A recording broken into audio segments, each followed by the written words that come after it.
Trollen Jerappel hebben we nu in Nederland 20 miljoen mensen. En geen Jerappel, theoretisch jongen 8 heel. En Grutte Pier zei, boer breien het ziet, dat is dus eten. Inderdaad. Wat dat net sissen kind is taal, is geen oprecht te Fries. Had dat toe identiteit. Ja. Dus die drie dingen verbindt hij echt. Ja. Er binnen maar 2 dingen in de brood die de man zelfs uitziekje moet. Een eerpel en een wief. Echte soepen, dat vind ik haast net meer. De soepen die als vindt in de supermarkt, karnemelk zit er dan op. Ja. Dat is eigenlijk aangezuurde ondermelk. Dus dat is geen officiële soepen. Het is echt net de soepen. Cultuur, en ik zie wel dat Friesen daar wat, ja, in het algemeen net grutskanaal binnen. En wat nou heel pijnlijk is, vind ik eigenlijk dat er een Fries de rector is van de universiteit. Dat is echt nog, dat deze man dat doet. Nou, dat zei het echt al wel wat. Welkom bij de eerste podcastserie van de Jong Fries Gemeenschap. Ik in het peteren met verschillende mensen over verschillende onderwerpen met betrekking tot de Friese cultuur, identiteit en taal. Op dit moment zit ik voor Herman van Vliet. Zitten we in gesprek over van alle verschillende onderwerpen. Ik ga opschrijven en je moet jezelf samen even een beetje beter introduceren. Student geschiedenis, een rug, een grote passie voor geschiedenis en eten. Eigenaar van foodtruck Lekkere Trek. Ja. Wennet aan de bokkensprong in Doezum. En is onder andere fokker van levend erfgoed. Broodjesbetinker, broodjesontwikkelaar en nog volle meer. Ja. Wie zullen het verschillende onderwerpen even hajoet? Ja, prima. En die zullen alle toch wel betrekking hebben. Kunnen we scharen onder de Friese eetcultuur onder andere. Ja. En ik wil vragen of Herman eerst eens wat vertellen hoe de studie onder rug. Want die had daar maar te maken onder andere. Ja. Geschiedenis en eten. Ja, ik ga altijd al zeggen van ik wil nog een keer geschiedenis studeren. En toen werd ik 50 en toen zei ik in Jolanda, het moet nog maar eens gebeuren. Want anders dan komt het er net meer van. Ja. Dus toen ben ik begonnen. En wij begonnen met 26 man, vrouwelijk. Hoe lang is dat dan, Lien? Dat is 2010. Oké, ja. En 2019 had ik mijn bachelor hellen, een van de 6. En ik sta nu op het eind, dus ik zal aan mijn master hellen. Ik doe nog 1 vak. Oké, ja. En dan ben ik een van de 2, denk ik, die een master hellen. Zo. Van deeltijd, hè? Ja, het moet er al een jonken, hè? Dus ik ben ondernemer, ik ben een passieboer, heid, enzovoort. Dus het moet er al een naast. Ja. En dat kan alleen nog maar als de prototype erin steekt, betiert opstierst. En de passie verhaast neem ik gewoon. Passie verhaast, ja. Ik ga jaren 4 uur ben ik op en dan tot 8 uur, kies 3 uur studeren. En dan 5 keer in de week haast 15 uur.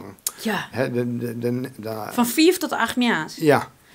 Ja, nou, als je wat bereiken wil, dan kan het prima. Dan kan dat, dan zie je toch betiert opsturen, Maarten. Ja, dat vind ik al wel een hele goede tip.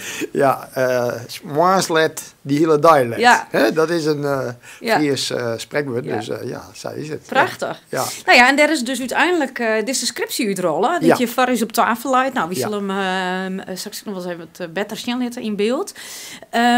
Kan Herman daar even wat over vertellen? Waar gaat die scriptie over? Ja, nou, wat mijn passie is, dat is dus eten en eetcultuur.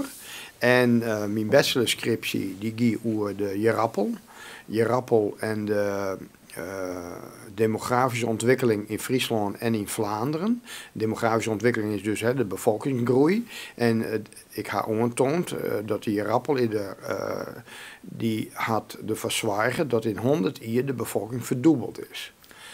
Door de Jerappel, door verschillende dingen. Iedereen kon Jerappels in de grond stoppen. Wie net meer afhankelijk van de boer. Zie je geen belasting op Jerappels, wel op weet. Want dat is een orencaloriedrager. Jerappel is heel zoen. Ze kunnen jeder trouwen.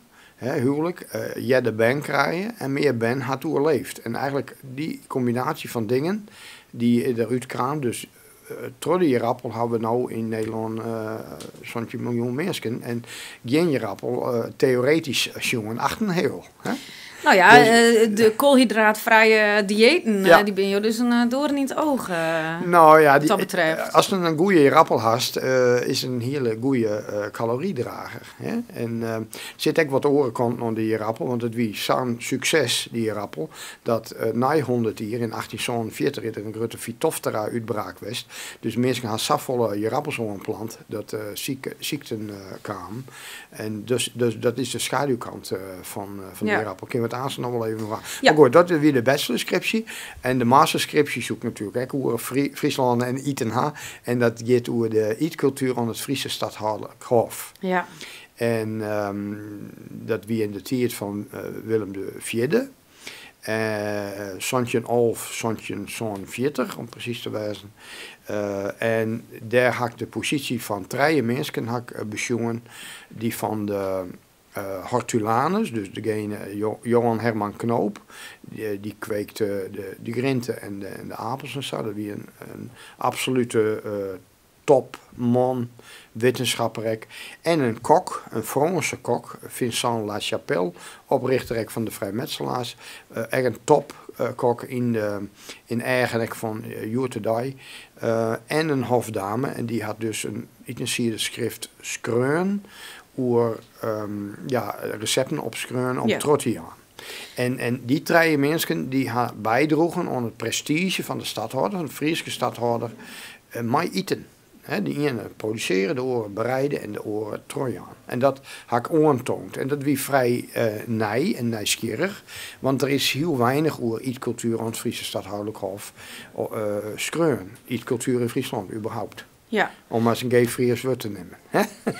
En je had dus, dus dat je omskreun en de onderzoek naar die. Ja. En dan bleek dat dus die traaien meestal toch een grote bijdrage leveren aan de status van dat louter stadhoudelijk hof. Ja. Wat mij dan eigenlijk even als vraag te boven komt, zo'n schrift. Wat die hofdame op Skreun had. Dat is dus gewoon nog een wat etensiedersboek, kookboek. Nee, het is geen boek, het is een schrift. Een schrift. Maar mijn recepten erin. Ja, mijn recepten erin. Dus letter liet men ook dat drukken. Hè? Ja. Maar dit wie op Skreun met de honger. En dat had Herman dus ook echt dat lijkt in het archief. Recepten nu maken? Nou, ik ga wel een paar recepten bezoeken. Ik kan Ian Aansen wel even nemen, wat heel nieuwsgierig is. Maar het lijkt in het Gelders archief. Het kan ook digitaal bezoeken worden. Oh, dat is echt hinnen. Staan in het Nederlands, staan er dus recepten in, maar ook wel in het Frans. En een nieuwsgierig recept, want de vraag is van haastvol is wat makken. Maar die chef-kok krijgt door hier, die Vincent Lachapelle, die had in zijn Franse utensilesboek, wat de Skreun had, aan het half eigenlijk, in het Frans, want dat die in die tijd had de 3 Friese recepten opnaam. Maar wat hij daar Fries aan, want hij had het alleen nog maar een Fries recept neemt. Maar één recept is wel interessant, dat neemt er Frieske piek op vreed, neemt er dat. Zij heet dat recept? Zij heet dat, en dan in het Frans. Hè? Ja, dus, en de Agathe Wilhelmina van Aluwa, die hofdame, krijgt hetzelfde recept. Het nieuwsgierige is, dat zit helemaal geen piek in. Oh. Dat heet Wossa. Het heet Wossa. En het is gewoon op de veganistische tour. Nou, het is hees waarschijnlijk komt het voort uit de vasten. Want ze winnen wel eens weer protestant, maar ze hielden zich nog wel om de vasten en dan eet je geen vlees op vreed. En het wie eigenlijk gewoon ballen. Wij zoen deze wentelteefjes. Ze beter piek op tonge nemen kind en dan wel piek in een kind dus.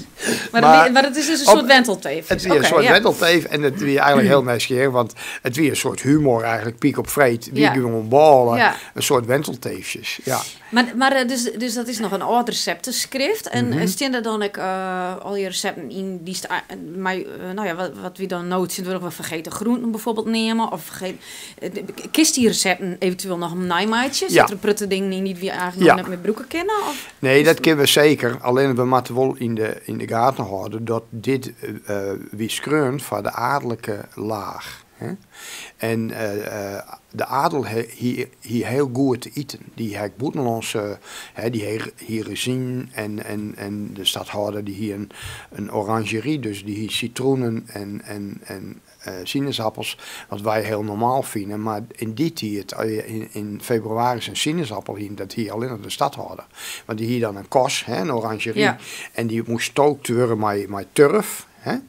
En hij hier onder het half 6 jongens turfdragers. Die winnen de hele dag dwaande met turf om te slepen. En voor de kost, maar ook voor de gebouwen. Maar het gewone volk, dat eet net zo. Hè? Die eten geen meloenen. Wat ik wel. Ja, in die tijd, je appels kwamen in Sontje 50, dus al wel wat letter. Maar die eten gewoon wat voorhanden wie. Ja. Maar net van die hele nijen en zeker geen buitenlandse dingen. Nee, hè? Zeker geen dingen uit geen het seizoen. Zoeker. Ja, geen zoeker bijvoorbeeld, nee. Geen kaniel of dat soort dingen. Dus die adel eet heel goed, dat werkt prestige.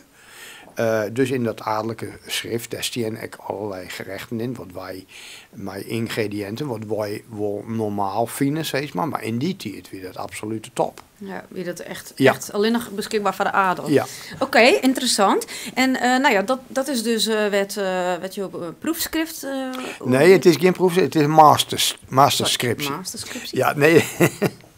Nee, nou, een proefschrift zal er net van komen, denk ik. Maar want dan mag ik nog weer, het zie je hier. Nog verder, ja.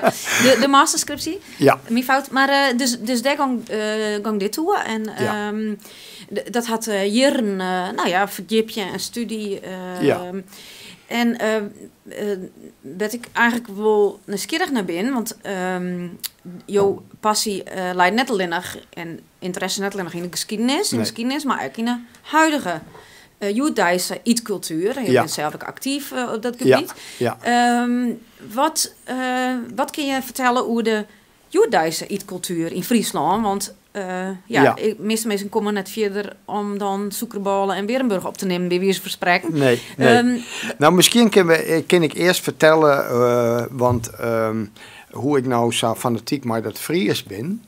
Ja, dat wil ik heel graag weten, jazeker. Ja. Want dan komen we echt wel naar van hoe dat groeit is. Ja. Sure, ik ben jonkje bij wijnen doe in Kampen en Paak en Beppe wijnen doe in Wierum.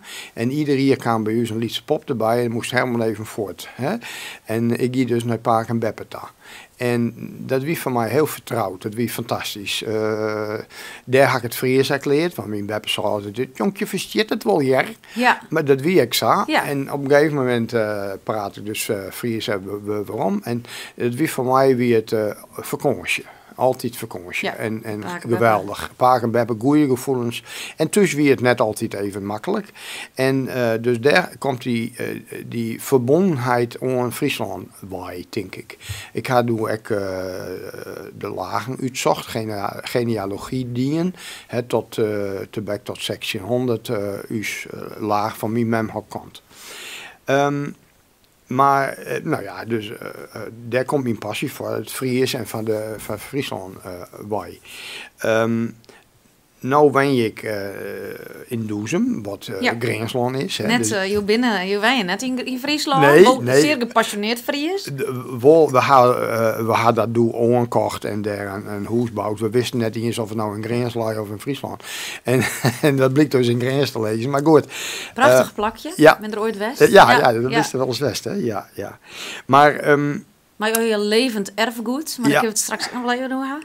Ja. Nou ja, wat voor mij wichtig is eigenlijk hoe wij met de Ierde omgaan. En ik maak je dus met die scriptie een soort verbinding. Ik ga een keer een essay schrijven over de verbinding tussen identiteit en eten. En dan identiteit, een deel daarvan is de taal. En het grappige is dat het voor u misschien wat nieuwsgierig is, maar dat is van een Italiaan. Ian uit Piemonte is dat heel normaal. Die komt uit Piemonte, die spreekt Piemontees. En waar komt de beste cheese? Bij u natuurlijk, dat is Piemontese cheese en dat is Piemontese wijn. En in Frankrijk is dat extra. Een Breton die zei ook van. En us in Nederland en in Friesland is dat wat oors. Alhoewel, als we praten over waar het eerste die verbinding maken, is dat Grutte Pier. En Grutte Pier zei het boertebreer en grene cheese, dat is dus eten. Inderdaad. Wat dat net sissenkin is taal, is geen oprechte Fries. Had dat toe identiteit. Dus die drie dingen verbindt hij ook. En het nieuwsgierige is dat Simke Kloosterman werkt dus het Eatensiders-boek Frieske Petilli van haar, die doet dat ook. Die zei het ook, die had het over eten, die had het over taal, literatuur. Dus die maakt het echt de verbinding tussen identiteit, echt, wanneer ben je nou echt een Fries, Fries praten, maar dan ook Fries eten. En voor mij is dat ook een vehikel, zeg maar, om eten belangrijker te maken, dat het dichterbij die is. Als er een jongen thuis komt en die zegt, mem, wat eten wij? En mem zegt, wij eten jongen aardappelen, dan is dat heel oors. Of dat mem zegt, we eten jerappels of irpels, want in Fries ben er wel 14 woorden van jerappels of irpels. Ik zeg altijd jerappels, omdat mijn paken hebben een kleifries. Dus dat is heel oors. Dat had een heel oren verbinding eigenlijk. En ik denk, als je die identiteit verbinden met eten, met de grond waarop je leven, dat je er dan meer waarde aan hecht en zinniger op bent. En daarom, en wat kunnen we het beste van moeder aarde doen? Dat is van dichtbij eten. Want om maar eens een voorbeeld te nemen, iedere calorie die wij eten, broeken wij ook een calorie fossiele brandstof. En als man hebben wij 2500 calorieën nodig per dag, een vrouw ietsjes minder, 2200. Dat betekent dat daar ook, wij kunnen gewoon uitrekenen hoeveel fossiele brandstof wij daar verbruiken. En dat is voor het transport, voor verpakking, voor verwerking. Het kost al je fossiele energie. En dat is het grote probleem. Ja. Dus als wij van dichtbij eten, dan doen wij het meeste van moeder aarde. Maar dat doe je ook in Doezem. Ja. Je verbouwen daar producten. Ik hel je zo volle mogelijk van dichtbij. Ja. En maar even, dat is echt een beetje tegen wil en dank. We nou juist Per Wikkelien op het journaal van maar de grind is dat duur, komkommers en paprika enzovoort. Ja, maar de spruitjes zijn net duur en de kool ook net. Als wij nou gewoon maitseizoen maai eten, dan hoeven we dat ook net te verbouwen in een kast met gas. Of van 4. Ja. Is het gezonder om de seizoen maar te eten? Maakt het qua voedingsstoffen ook uit dat je het soms is wel. Er zit sowieso minder voedingsstoffen in, dus eten heb ik wel begrepen als 50 hierlijn of van met eten. Ja, zeker. Dat is een heel belangrijk aspect, Jenny. Want om eens even over die jerappel nog te gaan, want ik ben wel slucht op jerappels. Die jerappel die heeft 4 keer zo volle calorieën uit de grond als weet. Hè? En in 1985 zie je er nog 15% mineralen in die jerappels. In reguliere landbouw. Dus net in de biologische landbouw, maar in reguliere landbouw. Ja. Maar in 2000 zit er maar 1% nog in. En mineralen, daar praten we over zink, over magnesium. Allerlei bouwstoffen die wij ons leren gaan om zoen te blijven. Dat betekent eigenlijk dat als het reguliere jerappels is, die net alleen de groen uitputten, maar kiest echt net binnen. Je kiest alleen maar koolhydraten binnen en net meer die goede mineralen. En dat is dus net alleen de ierpels samen, dat is dus echt voor de orengrentes. Van orengrentes is dat extra, als wij, Dus maar wat is daar de oplossing voor? Want ik steeds meer mensen die ik die inderdaad van biologisch eten pleiten. Die zegt, maar je moet er toch de supplementen erbij eten. Dat is gewoon... maar zoen je ook weer waarom kennen dat die groen weer Want daar leidt het dus om, dat die Daar groen dus leidt het minder mineralen bevat. Precies. Ja. Die groen die is, in Engels nemen ze dat dan soil degradation. Dus juist in het noorden van Friesland, en het is een grote zwaar van mij ook, dat er haast niks meer groeit. Dat had de meidje, dat men en dan moest de boeren maar vregen. Dat men heel pruttig kan alleen nog maar je rappels. En die rappels weer een prutte spuitje in allerlei ziektes. Hè. Je rappel kan wel 1200 verschillende ziektes krijgen. En er worden alleen nog maar je rappels. En de biodiversiteit is helemaal voort. En die groen die is eigenlijk net vitaal meer. En dan krijg je ook nog bij verlaging van de waterstanden, krijg je ook nog verzilting. Dus het is een enorm probleem in het noorden van Friesland, noorden van Grenjes. En hoe moeten we waarom? Ja, stoppen met dat soort dingen. Wisselteelt, meer het wetten met omheen, dat ik lietse schaal verbouwen. En zwaar je dat die groen weer verbetert. Dat rieker wordt. Ja, rieker wordt, ja. Want het wordt uiteindelijk, in ons eten komt het weer om als gezond. Ja. En uw grinten worden echt vitaler als de groen beter is, hoe je net te spuiten. En je hebt toch zelf daar heb ik lezen in mei terug. Ik neem aan dat daar de ontwikkeling van je broodjes bij komt. Ja. Dat je hem zelf bepaalde graan verbouwen, oergraan. Ja. Kun je daar wat over vertellen? Ja, nou, zelf doe ik dat net, maar ik ga een Frieske weetballen ontwikkeld. En dat is een gearwerking tussen een boer, die dus biologisch weet verbouwt, en een biologisch weet, en een moeder die mjellet, en een bakker die een biologische ballen bakt. En dan kun je van heel dichtbij, met heel weinig transport, kun je dus een goede ballen, die goede voedingswaarden had ik. En omdat het biologisch is, zit er ook geen gewasbestrijdingsmiddelen op. Chemische toestanden op. En dat is eigenlijk een voorbeeld wat kan. Het is eigenlijk heel dreig om dit soort dingen van de grond te krijgen. Dat is lange termijn. Ja, in de eerste plek had het te maken, als we nou eens even naar de boer sjoggen. De boer kreeg voor poort je rappels, kreeg er €22.000 omzet gemiddeld voor een hectare. Maar voor weet kreeg er maar 6.000. Nou, dan is het logisch waar hoe het algemeen de boer verkiest. Je rappel had er een vers contract, vaak met een bedrijf als HPCC, die poorters, hoe die hele wereld verkeert. En die boer kiest voor vestigheid. Dat is de eerste. Dus dat is al heel lastig om daar wat verhoring in te krijgen. Lastig om daar verhoring in te krijgen. Dan maak je het inderdaad dan al zelf dan. Ja, en dan jonken is het zo dat als het weet verbouwt, biologische weet, dan mag je geen kunstdong erop smieten. Dus dan mag het verbouwen bijvoorbeeld met klaver. Want klaver jouwt ook stikstof. En dan mag als boer dus wel weten hoe dat moet enzovoort. Nou, dat zie je. Het tweede is, dan heb je een regionaal graan die qua kwaliteit, en dan praten we over proteïnen, over gluten, zeg maar, sterk wisselt. Het kind in december volle meer zinnen als de orensimmer. Ja. Nou, wat eigenlijk heel natuurlijk is. Wat heel natuurlijk is. Maar dan mag dus een bakker hebben die daarmee omgaan kan. Ja. En daar zit het grote probleem. Er zijn maar heel weinig bakkers die van dat weet een goede ballen witte te maken. En dan het proces om die ballen te maken, een decemballen, dat kost het meer tijd.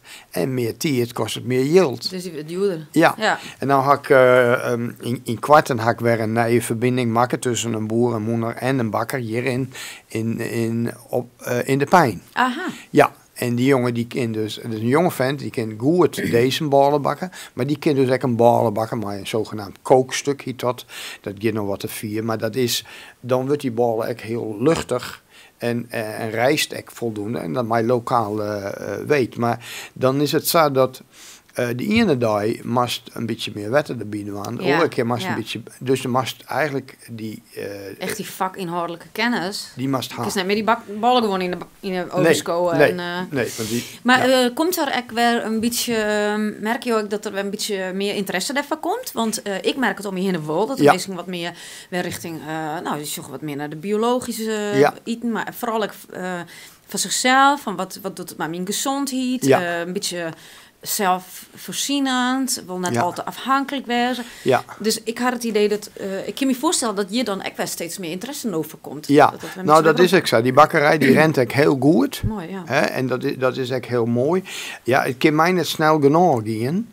Want ik ben in 2012 begonnen met de foodtruck. En die foodtruck wie echt bedoeld om mensen van dichtbij te eten litten. Ik doe het in Friesland met de Friese vlaggen erop. En dan ga ik eten uit Friesland en ik uit de provincie. En dan vertel ik waar het bij komt en waar ze een keertje kennen. En in Grens doe ik dat met de Grensvlag. En dan dus om die mensen te stimuleren. Dus ik ben nu 10 jaar bezig. Dus ik kan mij net snel genoeg gaan. Maar dat zijn processen die ben langzamer. Maar gelukkig, ik zie wel dat mensen daar meer begrip voor hebben. En ik bereid ben om meer yield uit te gaan. Om er wat meer voor te betalen en dat het kwalitatief beter is. Ja, precies. Want dat we zorgen van in Frankrijk en in Italië jouwen ze 18% tot 20% van hun inkomen aan eten uit. En in Nederland dienen we er altijd 8% tot 10%. Dus de helft. En wij jouwen wel gemiddeld 12% van je ziektekosten uit. Van de ziekte dus dat lijkt verkeerd. Als het beter is, was minder ziek. Dat kunnen we gewoon wel zo zeggen. Maar wat dat betreft is het... want vroeger, want daar heb ik een stukje lezen dat je dat screunen. Van vroeger... wie de elite, die het ongezonde, dan de meesten die het wat minder hield hier. En het Sint-Wurg is het wel oors. Ik had het beeld dat het wel wat oorsom is. Ja, het is correct oorsom. Want het is goedkoper om wat van minder goede kwaliteit producten. En dan kun je op elke hoek van de stad kun je hamburgerrollen ophellen te worden. Maar dus dat maakt eigenlijk dus weer. Het moet wel betaalbaar wezen. Ja, en dat had wel maar prioriteiten uit te staan. Ja. Even hoe we vroeger, want hoe het als aankomende historicus had ik dat les horen natuurlijk. Maar vroeger weer het zat dat. Ik wil het aannemen noemen. Ja, nee, grappig. Maar Joert de Dai, of in die tijd weer het zat dat de adel die te volle vlees, soepte te volle wien, te weinig beweging. Zoekers. Ja, zoekers. Dus dat kist ik wel zien op je oude schilderijen. Die ze al je 12, 3 kinderen en ze binnen reden hollers enzovoort. En de gewone man, die hier heel weinig vlees, want dat weer een luxe product, misschien 1 keer in de week, misschien net eens. En die hiet volle meer graan en boekweit en dat soort dingen. En Joertedij is het andersom. Joertedij is het zo dat mensen die in de bijstand zitten, mensen die in sociaal minder, die jou echt minder uit aan het eten. En krijgen potten eten uit de voedselindustrie. En schummers in die karkers. Ja, in de supermarkt. En chips en cola. En dat had ik wel uit te staan dat ze wel wat comfort hebben willen. Maar toch net de goede voedingsstoffen. En dan is het... Het is ook een stukje kennis. Ja, het is een stukje kennis. Ik bedoel, ja. En het is ook een stukje prioriteit. Want we worden natuurlijk wel deelgooid met reclame. Ik zag zelf, ik zag amper televisie en ik jaar het echt net op de radio. Ja. Maar als ik het dan een keer opzet, dan irriteert me de wel. Dan denk ik van, dan erg ik me onder de reclames van, van die plastic boeter en dat soort dan goed wezen. Dan denk ik, als je aanneemt dat als je maar klopt wat de reclamehuis vertelt. Dan weet je het net beter. Nee, dat is ik zo. Het had zeker maar voorlichting te doen. Ik zit even te... daar had het zeker maar te doen. Nou, even nog hoe van biologisch is duurder. Ja, dat is ook zo. Wist je hoeveel procent in gemiddeld biologisch eten duurder is als regulier? Nee, dat net te zeggen. Nou, gemiddeld is het 40%. 40%? 40%.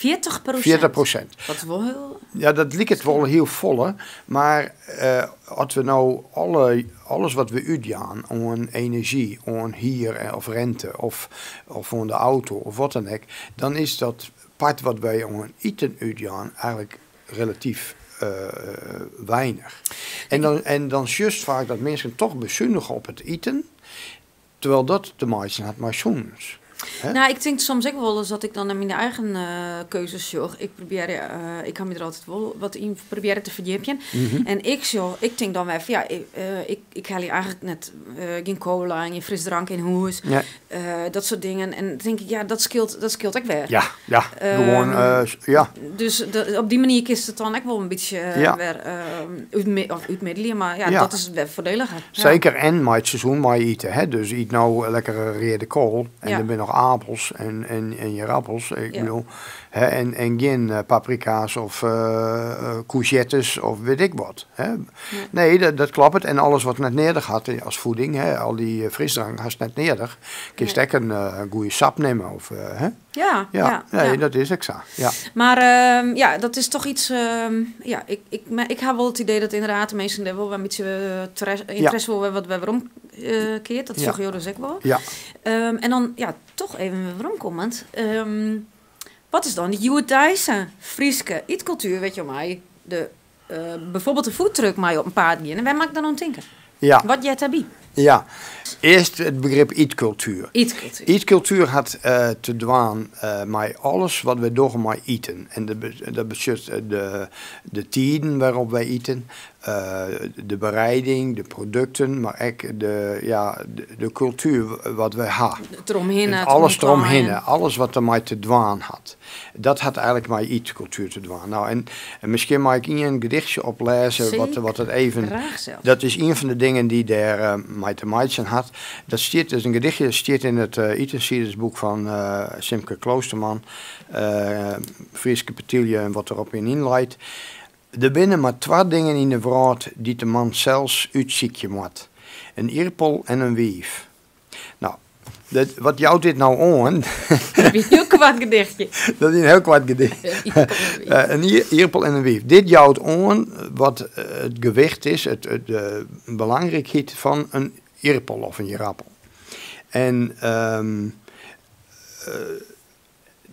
dus dat jouwt eigenlijk het belang het belang. Dus dat had ook met eetcultuur te maken. Wat is belangrijk vindt. Ja, welke keuzes maakt. Ja, welke keuzes maakt. Nou, maar even hoe die vraag van wat is nou Joertedij, wat is nou Friesk eten? Je eigenlijk, en dat wie het vroeger ook al, men eet van dichtbij. Dus in Wierum eet men een heel prettig vis 3 keer op een dag in die tijd. En in Peerses Moddergod ook. En als er ergens in de stellingwerf bent, dan iets daar weer volle meer wat daar groeit en bloeit. Dus eigenlijk denk ik dat die eetcultuur heel erg verbonden is met lokaal. En er is wel bepaalde trends in. Dat had eigenlijk wel met de skiertnis te maken van Friesland. Wij hier heel grijdenboeren die boter maken. Nou, als ze dan boter maken, dan is er direct soepen. Dus het was juist in dit etenseriesboek dat een heel prettig recepten bin met soepen. Want dat is oer. Dus soepen oer al. Dus dat is natuurlijk soepen gwartenbrei, soepen molenbrei. Maar ik... want dat is een ding die herken ik nog van mijn ouders. Dat die dat vroeger eten, maar dat eten wie dus het zijn we er net meer. Nee, omdat er eigenlijk geen boter meer maken wordt in Friesland. Dat lijkt het misschien raar. Ja. We houden molkenfabrieken, maar die maak je poeder van China. Ja. En de boter, het is ook zelfs zo, daar maak ik me dan ook wat drok van hoe kan dat nou. Maar echte Frieske nageltjes wordt net meer in Friesland maken. Die komt ergens uit Boetenland? Nee, dat ook net. Er is hier een fabriek die het nog maakt in Rauwveen. Oh. Er is wel Nijlander die maakt het dan Frieske nageltjes, maar dat is van vette cheese. Die nageltjes wie oorspronkelijk maken van magere molken. Men maken eerst boter en dan hier met molkoer, waar eigenlijk daar zie je weinig smaak aan. Met koede wordt cheese van maatje, maar dat smaakt net. Dus dan hebben we de nagels erin en komijn. Nou, toen gingen ze nog een parteer met Leiden, want die ek komijn door. En dan hadden ze afpraten, oké, Friesland doet nagels en komijn en Leiden doet alleen nog maar komijn. En dat is dus hele magere cheese, vetpercentage is 20% of zo, maar die smaak is dus van die nagels. Door de kroeden. En Maar die echte Frieske nagelsies wordt dus nog alleen nog in Rauwveen op bestelling maken. Aha. Dus het is er niet meer. Er wordt geen boter meer maken in Friesland. Net grootschalig en nevens mij ook net kleinschalig. Er wordt nog Drentse A, dat is nog iets, er wordt nog echte. Dus echte boter, echte soepen, dat vind ik haast net meer. De soepen die als vindt in de supermarkt, hè, Ja. karnemelk zit er dan op. Ja. Dat is eigenlijk aangezuurde ondermelk. Dus dat is geen officiële soepen. Het is echt net de soepen, om maar zo te zeggen. Vind ik zelf. Deze soep is net de soepen. Ik ben dus, ik haal dan vaak van de biologische winkel, maar ik ben het inderdaad wend als soepen. En ik vind het wel heerlijk. Ja, maar waar is dan nog echt een soepenkeertje? Ken dat nog? Dat ken wel, maar van de Drentse A. Maar dan mag nog een keer, als dat zo lekker vindt, mag dat een keer uitproberen. Je kiest het op de merk, een keertje. Ik ga vaak naar Grengensta. Ik denk in Ljout is dat ook wel mogelijk. Maar dus wat mijn ouders vroeger, wat mijn huid nog wel vertelde, maar een jelmengel, wat ze dan bij de wei, kwam in mijn karren, bij de wei langs, bij de hoezen langs, en dan koest dan soepen. En dat is orensoepen als dat wie hem in de supermarkt. Ja, want soepen makkest eigenlijk als botermakkest. Botermelk. Dat is het feitelijk. En als je geen boter meer maakt, dan had je geen echte soepen. Nee. Dus, maar goed, dat is een van de dingen. Dus in Friesland kist ze dat we meer soepen eten. Dus juist in dit etensiersboek een prutte kjellenvlees. Waarom kjellenvlees? Omdat er een prutte kjeltjes winnen. De bolle kjeltjes. En die winnen ik slacht en die winnen ik opeten. Dus door kist wel zitten bepaalde trends wat voor hen wie in Friesland. Dus juist op een gegeven moment dat de boerenklasse die hek wel yield. Dus er kan wat meer suiker in. Koeken is wel een kist eigenlijk wel zeggen in de noordelijke provincie ook wel wat Fries. Maar dat had weer te maken met etenstieden. Heel vroeger wie het zag dat praten we 300 jaar geleden. Eet men 5 keer op een dag. Morgens om 4 uur warme maaltijd om 9 uur. Warme maaltijd om 1 uur. Nog wat eten om 4 uur en nog pap om jou en jochenen. Jongens. Dan winnen ze... de hele dag. Maar dan win je ik zwie werk onder de hele dag. Ja. Nou, en later is dat verskoot en is die wat wij koffietijd nemen. Hè, dus de koffie is in de 18e eeuw kwam. En eerst de elite en later de boeren en ek, die dan zijn koffiekan. Dus dat wie. Nou, en toen die warme maaltijd van Jochen Hoeren, die is verskoot. Nou, jou wat zien daar. Dat was een koffiemaaltijd. Maar er moesten de mensen wel wat ha. En dan gaan ze koeken. En daar komt die koekengebroek van. Echt om een goede hap te gaan. Maar de koffie. En daarom is in de meeste plekken in Friesland de koffietijd ook om jou wat zien. In het westen is het meer om 10 uur. Ik weet het. Wie in de kat? Ja, wat zien. Jij wat zien, hè? Ja. Koeken, een stukje. Ja, precies. Ja, dus dat kiest wel een beetje als. Ik ga een artikeltje schreeuwen over mij de vraag: zijn Friesen zoete kouwen? Nou, en dat blijkt wel. Mijn conclusie is wel dat dat wel weer is. Of vroeger? Vroeger ik wel. Nou ben we alle jaar zoete kouwen. Ja, er wordt vierst te volle soepenbroek. Maar zeker vroeger weer het ook wel saai. En dan praten we over vroeger, praten we over de jurretje in de eeuw. Dus koelkens als kjellenpoort, zoekerlatten, zoekerballen natuurlijk. Maar een heel verschillende soorten koelkens. Zoekerballen. Ja. Dat is ook lekker bij de koffie. Ja, zeker. Dus dat kist wel een beetje. Nou, het gebroek van kaniel kist wel. Zees van dat wordt wat meer broek die in de Frieske eten. En ek kroetnagel. Dat kist ik wel zezen. Dat zijn wat trends. Ja. Maar ik is net zezen van. Daar has misschien wel wat gerecht. Nou, krentjebrei. Ja, watergruwel heet dat dan. Watergruwel. Ik vond het heerlijk. Maar ook daarin is het denk ik weer hetzelfde van uit zo'n pak uit de winkel. Ja. Ik vond het altijd lekker. En om je heen had ik meestal vroeger dan nog wel steeds van vreselijk. Ja. Maar nooit Sint-Wurger, die ben weet het net eens meer wat het is, denk ik. Nee. Maar ik kies het zelf maatje en het is echt heerlijk. Maar dan zie je het groot in, gort. Groot. Nou, gort is iets gers dat wie een product verbouwt. Dus soepengwartenbrei, dus groot. Boekwiet, dat wie rogge, roggeballen, breien. Dat kist wel, dat groeide alle jaar om en heen en daar wie ik gebruik van maken natuurlijk. Ja. En dat is dus ook wat je nou met de foodtruck dus ik nog steeds wel een beetje willen promoten. Dat is dus van dichtbij wat dichtbij hier verbouwd en groeit. En is dat ook waarom als je de levende haven op je terrein fokken? Ja. Het levende erfgoed, lees ik. Ja. Had dat hier ook mee uit te staan? Het had eruit te staan dat ik vind het belangrijk dat die oude rassen bestaan blijven. In de eerste plek vanwege de biodiversiteit en de tweede vanuit historisch oogpunt. En bijvoorbeeld op die Eatonsiders wijn, op de foodtruck, had ik een broodje hamburger van Fries Reetbond. Nou, een Fries Reetbond is eigenlijk een zeldzaam ras. En waarom doe ik dat? Omdat als de boer een goede prijs krijgt, dan willen we meer Friese Reetbonden hebben. Waarom is dat wichtig, die Friese Reetbond, de hashtag Fries-Hollands, dan ben wichtige kei, omdat die heel duurzaam zijn. Die broeken eigenlijk geen krachtvoer. En die kan maar gas een hele goede melkgift doen, maar hij heeft nog vlees. En er is hier nu het Wageningen West, die had dat helemaal voorrekend. En het smiet meer op als alleen maar molken. En Sint-Wurgen is de optimalisatie, neem ik aan, de reden dat de koeien of dan voor de melk of het vlees gebruikt worden, denk ik. Ik heb er dus verstand van. En dan is het dus die Reetbond koe, die is voor beide heel geschikt. Dus om melken. Ja, nou ja, wat dat klinkt als duurzaam, want dan kist ik het hele beest broeken. Ja, het had verschillende facetten.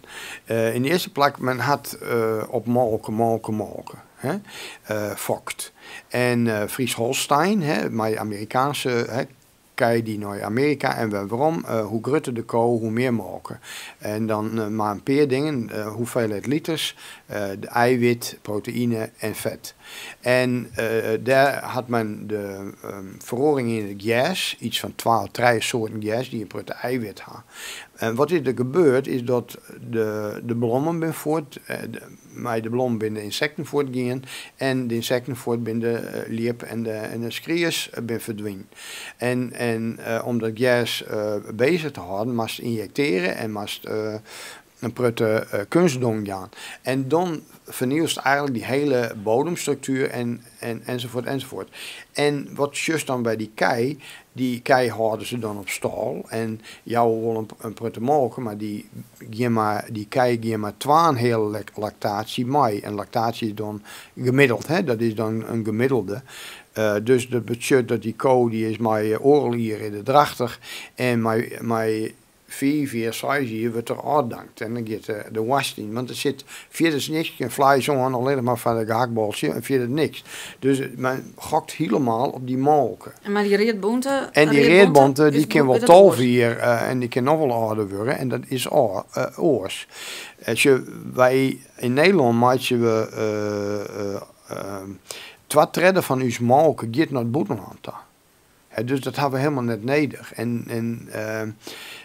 We vernielen ons landschap erbij. En daar maak ik me wel zwaar genoeg en ik wat druk over. En wat ik graag mij helpen wil, is om dat weer te verhoren. Want Friesland, wie vroeger, maar in de literatuur in Friesland, men had hier het altijd over de natuur. En altijd over de skriers en over de liep en over de bloemen en de wei. En daar had men het alleen nog maar over landschappinnen. Maar er is geen dichter die meer een gedicht schreeuwt over het prachtige landschap. En Friesland is een landbouwprovincie, dus daar moeten we waarom. Dus lietskalige, ze zeggen minder boeren, nee, meer boeren, lietser, minder vee, minder intensief. Dat zijn de dingen. Maar dan ook een betere prijs van die boer, van de mogen, dicht bij je huis zetten. mensen moeten dan echt meer betalen, maar net alles met boetenland daar. En dan, nou ja, dan... Maar die Reerdbonte koe, die is dus, dat is een oorras, dat is een oud-Fries ras. Ja. En dat wil je hem graag behoren, wat ik me heel goed voorstellen kan. En hoe gaat het met die koe? Ja, het koe wel wat beter. Er ben er nou een size zo'n 100. Oké. Ja, je zal je verwerken in die hamburgers. Nou ja, dat lijkt het een beetje tegenstrijdig. Maar als je een koe die slacht wordt, dan moet de boer een goede prijs voor krijgen. Nou, wanneer wordt een koe slacht? Als het net meer drachtig wordt. Of dat het te oud is. Dus dat kind prima dat er dan slacht wordt. En als de boer een goede prijs krijgt, dan kiest er wel voor een Friese Reerdbond. Het is net zo heel makkelijk, want ik zeg het nou even, want ik realiseer me wel, als een bepaalde veestapel, als de Fries Holstein bijvoorbeeld, hè, die grote zwart-witte, dan kiest net samen zeggen, nou, morgen ga ik naar Fries Reerdbond. Dat is een hele stap, een heel oor denken, een heel oor... Maar je moet dat zelf op je eigen terrein? Daar ga je hem dus dan ook Reerdbonte koeien? Nee. Okay. Safir is het net. Ik ga ooit in een Reerdbonte koe hoorn. Ik ben maar ik zei dan een die ging je ook kriegen, toch? Ja, die zit het verhaal. Ja, dat is wel een scheer verhaal. Maar ik ben gewoon maar een passieboer. Zeg ik dan. Ja. Ik heb wel een hobbyboer, zei ze. Maar dus ik ga geen... nee, dat wie een kjeltje had kregen maar een actie voor een boer. Om zijn kudde moest slacht worden. En nou, daar hebben we actie van vierd. En dat is uiteindelijk slagen. Dat mede tro uw actie, maar ik tro oren. En toen had ze mij een kjeltje jong. En die had ze Herma neemt. En Herma wie een heel... Toen zie je niet eens opschepen met een koe. Ja, en 5 keer per dag mogen aan. Maar ja, Herma wordt grutter en grutter en grutter. En op een gegeven moment woedde net meer in de schaapskooi binnen de hek. Dus toen moest ik hem weer aan de boer verkeerpje. Yeah. Dus dat was echt schande. En ik kwam maanden later kwam ik bij haar en dan roep ik Herma en dan woe, en dan kwam ze aan. Ja, dus die wist wel wat. Ja, van Herman, ik had helemaal net naar de zin, maar neem me mij. Maar die wisten nog wel, maar ja. Maar je hebt meer levende haven op het terrein. Ja, skiep. Is dat hetzelfde verhaal? Oude rassen? Ja, biodiversiteit. Waarom die biodiversiteit? Als je een ras hebt en er komt een ziekte in, dan is alles voort. Dus het is volle beter om allerlei verschillende verschaten rassen te hebben, en dan hou je genen sterker. Ik ga Fries hoen, dat is dan een piek. Ik ga gozen, Twentse landgans, Nederlandse landgeiten.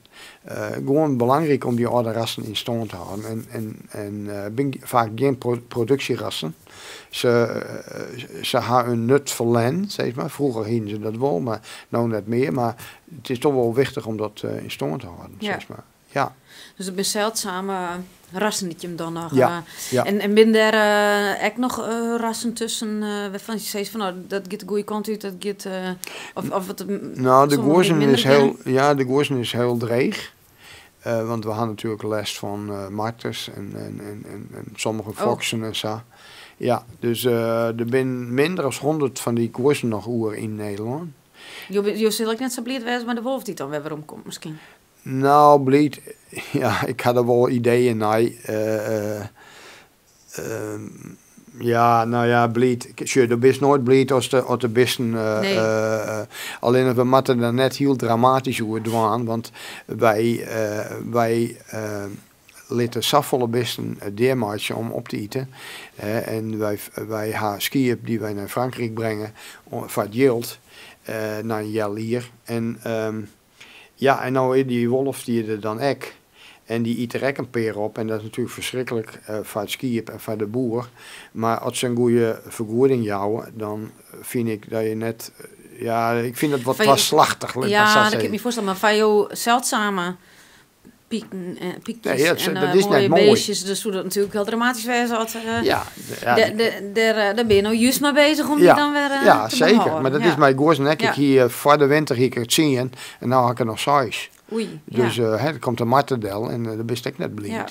Dus ik doe geen oproep van de wolf om bij mij del te komen, zeg maar. Nou ja, wie hier dan soms wel weer eens wat overlast van zo'n bepaalde soorten gewozen. Ja, Maar oké. ja, dat Ja. zag het elk zien. Zeg maar, die bij u even door de stritten. Ja. Nee, maar ja, het is denk ik heel interessant. En ik vind het ik super mooi hoe je hem dat dan doorgaat daar in Doezum. En wat ik een heel interessant onderwerp vind, is dat je zelf al zei van, nou ja, ik lees een interview waarin het Herman dat zei van, maar ik zou mezelf net als Fries, of ja, ik zou mezelf wel als Fries, dat is verkeerd natuurlijk, maar ik zou mezelf wel als een Fries die het van boeten kwam is. Ja. En waarom is dat? Ja, je was in Doezum, dat is dan officieel geen Friesland, maar je bent wel heel gepassioneerd Fries. Ja, nou ja, dat had met mijn Bennetie te maken, denk ik. Dat het een veilig oord wie bij Paak en Beppe. En dat wie in alle facetten wie dat heel Fries. Ik ga nooit in Friesland wennen en nou nog net. Dus in die zin ben ik eigenlijk boetensteender. Ik zie die cultuur en ik zie wel dat Friesen daar wat... Ja, in het algemeen net grutskanaal ben. En wat heel raar is, die identiteit van die Fries, of van iedereen, die wordt bepaald door oren, hoe die zien, en hoe als die zelf just. Ja. Nou, en hoe ik ken dan zeggen van boeten, als min of meer als boetensteender, dat de rest van de mensen in Holland zeggen naar een Fries als iets aparts. Het is apart. Van de morgen hier Riens Gratema er nog op. En die zei ik, ja, Fries is apart. Ik koest overal wel wijn in Nederland. Maar waardoor zij wijn je dan in de drek. Ja. Dan maak je ze een terp. Bij Appelscheer kist wel op het zon zitten. Nee. Hij zei, nou, dus Friesen ben apart. Maar even, dus in Nederland zocht men die Friesen als apart. En wat is apart? Zij praten oors. En dus die identiteit van die Fries, het is een oorslag. Alleen een Fries, die zocht zichzelf eigenlijk net als apart. Want die praat ik Hollands, dus die kunnen die Hollanders goed verstaan en ik waarom praten. Oorsom is dat net zo. Dus hoe de Friesen zichzelf zoeken, die zoeken zichzelf net als apart. Het enige wat wel grappig is, dat ze wel merken als ze boeten Friesland zijn, dat ze dan wel oors zijn. Want in Amsterdam is dus een Fries restaurant. Dat is het enige Friese restaurant in Nederland. In Amsterdam waren je dan 25.000 Friesen. En dus als een Fries boeten Friesland is, dan denk je, verrek, ik ben toch wel oors. Maar in Friesland is het net gruts omdat er oors is. Of omdat er Fries praat en wat oren gebroken had. Je zou dat echt zo dat de Friesen minder net gruts genoeg? Nee, die ben zeker... Waarom je die conclusie? Nou... ben je te bescheiden? Hebben we het net in de gaten? Nou, aan de ene kant kunnen we wel wat inzetten van, ja, door normaal. Dan doe je al gek genoeg. Ja. Van, nou, nee, net generaliseren, maar inderdaad, ze zijn tenminste wel opvoed. Ja, zo van, nou, net zo heeg in de been.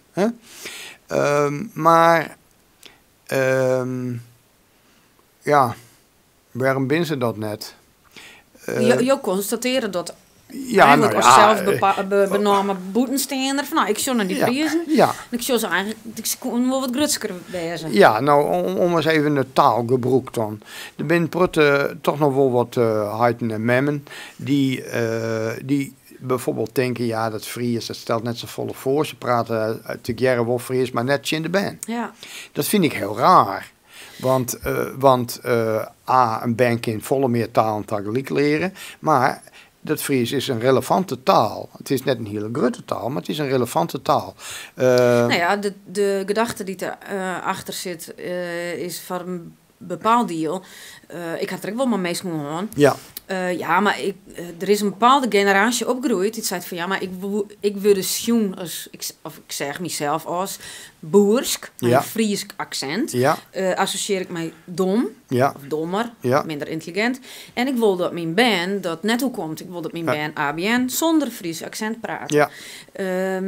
Dat jerk, bij sommige mensen om je heen, dan ga ik dat wel jet. Ja. En dus dat had er voor een deel misschien voor sommige mensen achter zitten. Terwijl ik, en dat vind ik dan wel positief, ik wil wel met een jongere generatie praten en die zei van nee, maar wie ben er juist wel weer? Ja. Wie stappen er juist weer wat van, oh, maar inderdaad, ik herken dat wel. Dat Ja. een heel veel mensen dat een heel skoft West had. Ja.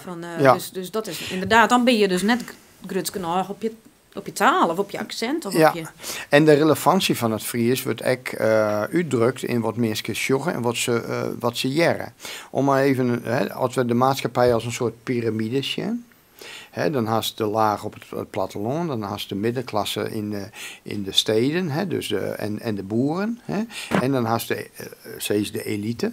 Nou, was nog juist bij de elite, de hang naar Den Haag is heel groot. Ik zal even een paar namen nemen. Diederik Samson, Halbe Zijlstra, Joop Atsma, Isabelle Dix. Nou, Den Haag, dat is het. Maar deze mensen in Den Haag praten nooit Fries op de televisie. Dus de mensen in Friesland zeggen nooit de relevantie. Ze kunnen best wel Fries praten.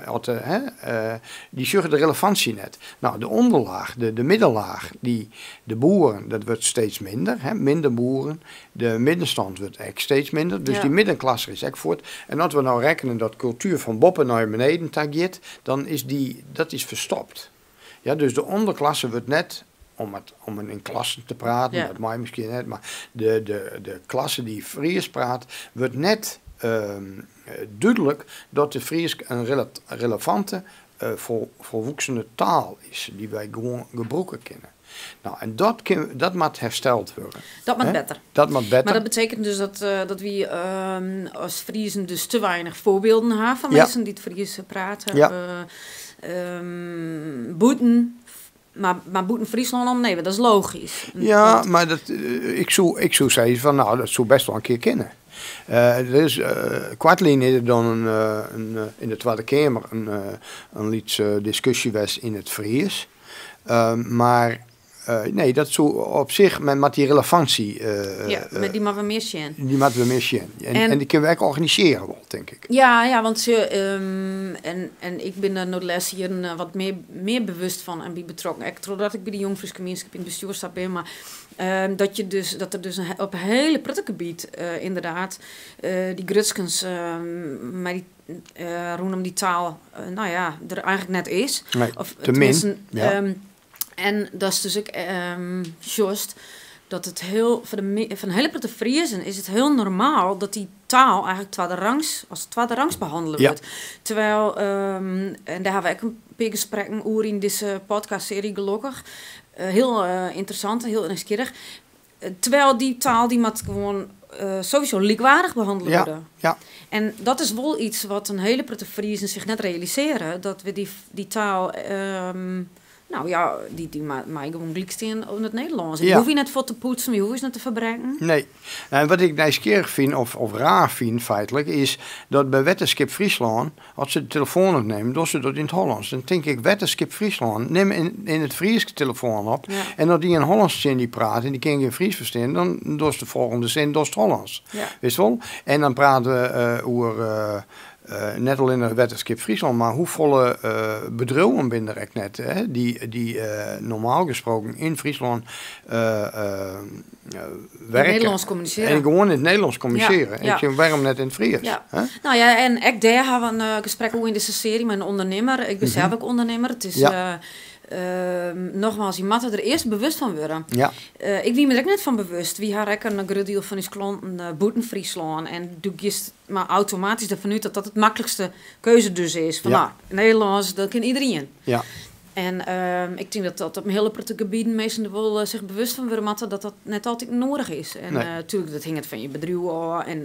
Maar inderdaad, het voorbeeld wat je neemt van de provincie en de gemeentes in Friesland, daar vind ik het ook. Maar op het moment dat je dus er wat bewust van wordt en daarop letten dan is het wel, dan valt het wel op dat de taal wel echt ondergeschikt is. Ja.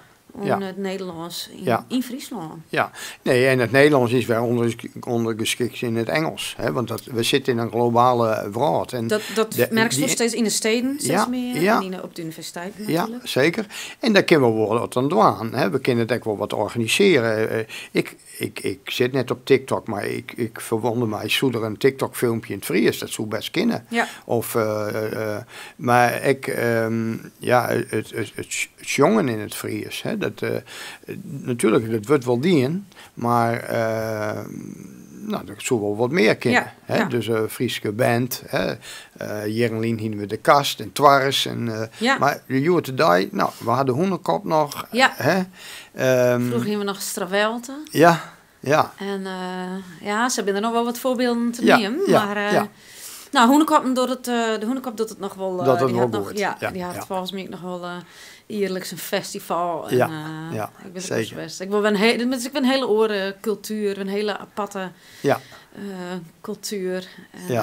Maar dus dat is wel een van de voorbeelden. Die taal is dus wel een belangrijk voorbeeld van waarom Jo als zelfverklaard boetensteender dat als voorbeeld nemen van daar ben we net grut genoeg op. Nee. Ben er nog meer aspecten van die Friese cultuur, Friese identiteit? Ik hoop dat we weer grut worden op ons landschap. Dat wij een voortrekkersrol hebben. We hebben fossielvrij Friesland. En die zet zich in om minder fossiele energie te gebruiken. Maar ik hoop dat het ook inzet wordt om eten fossielvrij of minder fossiel te krijgen. Maar ook het landschap. Dat heet dan in het Engels een USP. Maar ik denk dat het weer een unique selling point wijzen kan. Ja. Als wij daar beter mee omgaan. Dus liedskaliger, meer natuurwaarden, meer boeren, betere prijs voor het eten, zonder. Waarom nou belangrijk naar de basis? Ja. Wat is belangrijk? Wat is belangrijk? Ja. Want wie weten het wel in Friesland? Want ik had maar een van de eerdere gasten droegen, Joet, de Friese paradox. Ja. Dat zei je misschien ook wel wat. Ja. Wie weet het wel in Friesland, blijkbaar, in verhouding tot de rest van bijvoorbeeld Nederland, wat dus gelukkig maakt. Ja. En wat de brede welvaart vergruttert. Ja. Want wie ben je even chargeerd, even zwart-wit zijn, maar wie ben je minder riek, maar ook gelukkiger. Maar gelukkiger, Dus wie weet wel waar het om draait. Ja. En er is een landschap wordt erin aan. Ja. In de eerste onderzoeken die er een beetje naar zoeken van oké, maar wat maakt het dus dan? Maar inderdaad die identiteit en die taal. En Mierskip. Ja. Veiligens. Ja. Nee, en dat is ook zo. En wat ik bijvoorbeeld net begreep, er komen mensen nu uit het westen, die komen in Friesland waaien, fantastisch. Nou, ik zou deze aanvoeg, ik weet niet of ze het doen, maar ik denk het als net, biedt alle Nijkommers een cursus Fries aan. Dan kom je op de discussie. En daarom vind ik het dus wel mooi omdat er dan uit de hamermeesten die dus eigenlijk net van zichzelf zeggen van ik ben geboren en getogen, maar ik en Tijn. Maar ik zou dat wel eens belangrijk.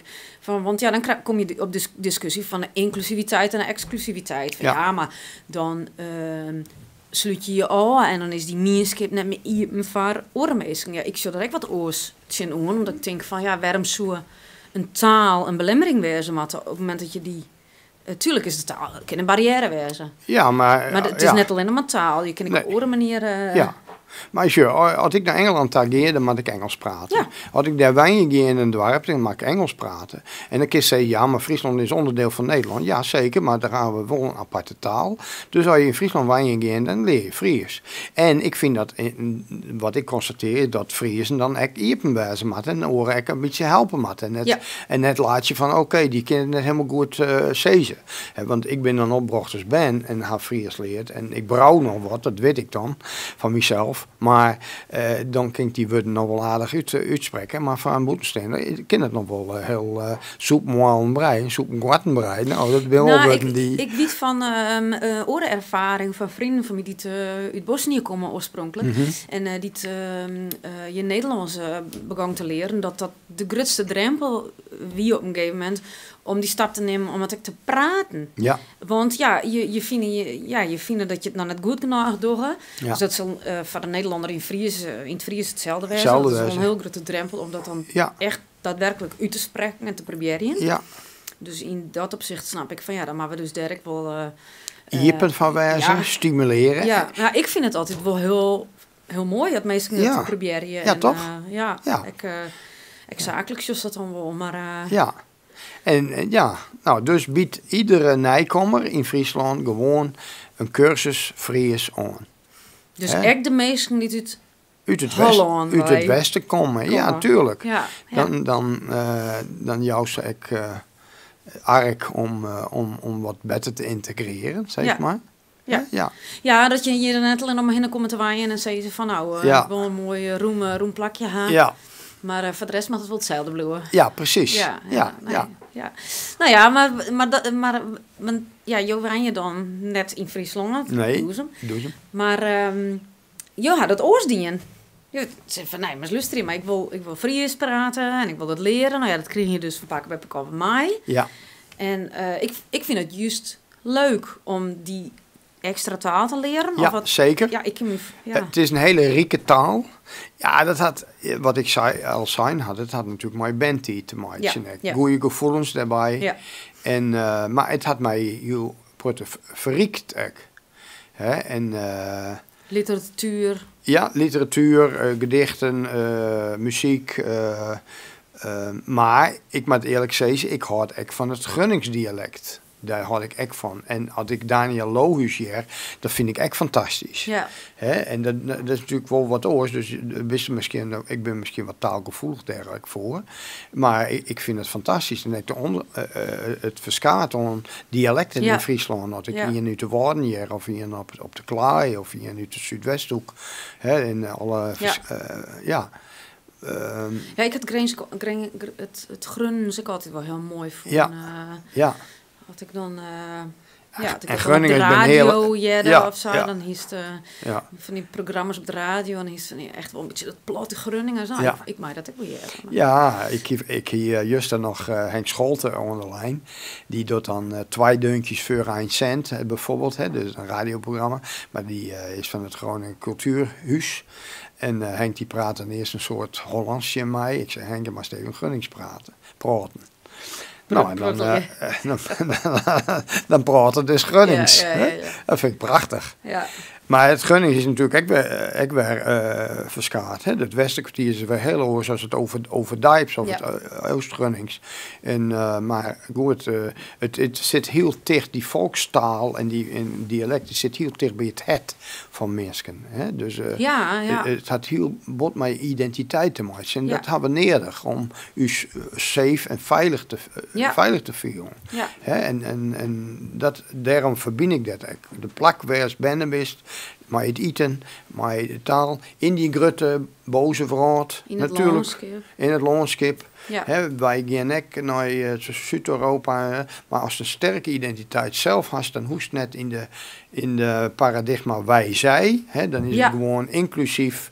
Wij hebben zelf een sterke identiteit, maar we staan ook hier op een paar oren. Ja.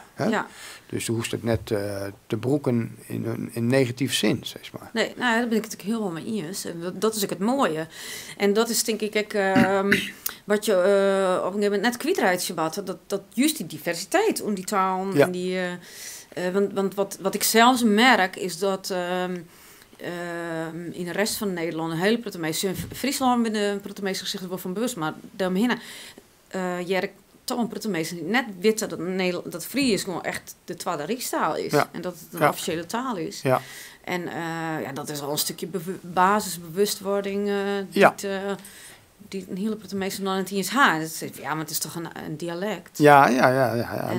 Wij hebben nog wat... Er is nog wel wat werk te verzetten wat dat betreft. Ja, nou laten we beginnen in Friesland. Ja, dat iedereen... Ja, want ik ben in Friesland met de meesten zeggen, hebben we het ontdekt tijdens verschillende gesprekken. Absoluut nog net bewust, en ik zelf ook net, ik leer ik de oren hier een hele prutte. Net bewust van de jochten die we haar uiteindelijk als minderheid en als minderheidstaal... Ja. Dus wat dat betreft is er nog sowieso nog genoeg te doen. Ja, en daarom had ik merk, want dat is dan ook een aspect, zou druk maken over die hoogleraarvries. Ja, maar kun je daar nog een beetje wat mee over vertellen? Want dat zit wel. Daarom is een stuk hoe het totaal wel uiteindelijk onder druk zit. Wie weet het uit ervaring in de rechtbank met de tolken. Maar wat beheren de... Nou ja, 20 jaar geleden hadden we nog een hoogleraar Fries in Leiden en nog één in Amsterdam en nog één in Grens. En de provincie Friesland had een contract met de universiteit, de RUG, voor een hoogleraar Fries. En nu Goffie Jensma voor het is, zouden ze net in vinden. Nee. Ik weet dat er zeker 8 kandidaten zijn die geschikt zijn en die het herkennen. Maar waarom is het nou zo wichtig om een hoogleraar Fries te hebben? Nou, hoogleraar Fries kan promoties doen, promoties in het Fries, kan masterscripties beoordelen. Die vormt eigenlijk de top van de piramide van het Friesisme, van de wetenschap, hoe de taal en het in stand houden. En als die top eruit helst, dan stort het hele bouwwerk uiteindelijk in. Dan ben ik geen mensen meer die afstuderen kunnen in het Fries. En die werk vinden in de provincie Friesland, waar ze nog dat als eis hebben. En dus het hele onderwijsgebouw stort in. En dit verhaal met de RUG, wie weer een typisch voorbeeld van, ik neem het dan neoliberalisme. Zien wat smiet het op en wat net. En eigenlijk nog oneigenlijk, omdat het yield van die hoogleraar, ondanks dat er net zo heel volle studenten zijn, dat yield wordt gewoon betellen. Dat is er. En dat is er gewoon en ze had die verplichting ook, maar ze hebben blijkbaar hebben universiteiten een miljardenbedrijf, maar dat realiseren we ons vaak net, maar dat is het wel. En ze hadden dat yield blijkbaar ergens anders voor inzet. En dat kan natuurlijk net. En daar ga ik me wat druk van maken. En op een gegeven moment dacht ik, verrek, ik rond bij de universiteit Del en daar hing je 3 vlaggen. Een Grenzer, een Drent en een Fries. Ik denk eigenlijk maar die Friese vlag maar heel stok.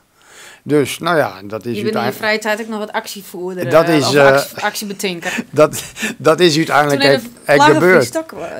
Heel stok kwam, ja. En er is wel aandacht voor genereerd. Zeker, want het is een heel sterk symbool. Want ik weet wel, ik moet er wel een beetje om genezen. Want de universiteit ziet het natuurlijk bot mee in de maag. Want ze kon met hingje litten, dan wie het een heel stok. Maar ze kon ook net naar beneden hellen, want dan wie heel Fries wie voort. Dan wie het voort, ja. Dus wat ze echt dien, net wie net goed. En dat had gelukkig genoeg media-aandacht kregen. En van de Jong Fries Gemeenschap wie het natuurlijk een boppenslag. Dat ze dus ook het werk wat eigenlijk, naar mijn idee, journalisten van matten. Gewoon een goede controle op het hele functioneren van het openbaar bestuur. En, maar die had dus met de WO, zat het, open overheid. Wat vroeger had ze dus de vragen gesteld. En die moet er nog afwachten wat er uitkomt, maar... Wat mij wel opviel, is dat er toen wel dadelijk hier en daar wat beweging kwam. Ja. Er kwam wat reactie. Ja. De nieuwe directeur van Tresor, die had een reactie op schreeuwen van, nou ja, daar preun ik een beetje uit van, nou, dat Fries, het had net echt de prioriteit. Nee. Maar want wat denk, dus wie moet er nog afwachten wat er al je uitkomt. Maar wat denk je dat er al rond de grondslag leidt? Want is... Ja, nou ja, wat ik nieuwsgierig vind is dat er zitten een paar dingen die ben verbonden. Je had de Friese Academie, die had een Pierre had die een oude directeur gekregen. En die directeur is ongesteld in een sollicitatiecommissie. En haat van de sollicitatiecommissie wie die bij de RUG werkt. En die had dus een bepaald belang. Hij is waarschijnlijk, ik het zo zeggen, de directeur van Friese Academie zit heeft waarschijnlijk in het krijt bij degene van de RUG. Nou, hadden we nou een nieuwe hoofddocent aanstellen kunnen die deels op betalen wordt door de Friese Academie, deels door de RUG, dan kunnen we de centen wat verdelen en dan kunnen we dat doorgeheeld mooi ergens oors besteden. Ik denk dat dat erachter zit. En dat dus, het een financiële kwestie is. Ja. Want Maar uit de dingen die het nota dan al een beetje naar boven komen, proef ik echt wel een beetje van. Maar dat Fries vind ik net als belangrijk genoeg, John. En dat is misschien is het al, maar wat ingewikkeld dat er dan nog zo'n taal is en meestal niet dan wat eisen van taal. Zodat ik mij uit te stingen, mij te krijgen herkennen dat het net de prioriteit had. Nee, dat zei ik. Dat is een beetje de neoliberale gedachte. Het maar geld opsmieten en dat er weinig studenten zijn, dan het rendementsdenken, zeg maar. Ja. Maar daar gaat het in op dit stuit helemaal net oer. Nee. Het gaat om een minderheidstaal die beschermd is volgens de EU, volgens de Nederlandse oergiet. Ja. Er wordt voor betellen. Dus men moet het gewoon in stand houden. Ja.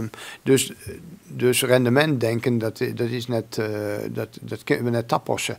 En wat nou heel pijnlijk is, vind ik eigenlijk, dat er een Fries de rector is van de universiteit. Dat is echt nog, dat deze man dat doet. Nou, dat zei het echt al wel wat. Ik bedoel, hè? Ja, nou ja, maar, en ik denk dat ik wel, en daarom vind ik het wel heel correct wat je zei, van, dat werkt met journalisten eigenlijk dwaan. Ja.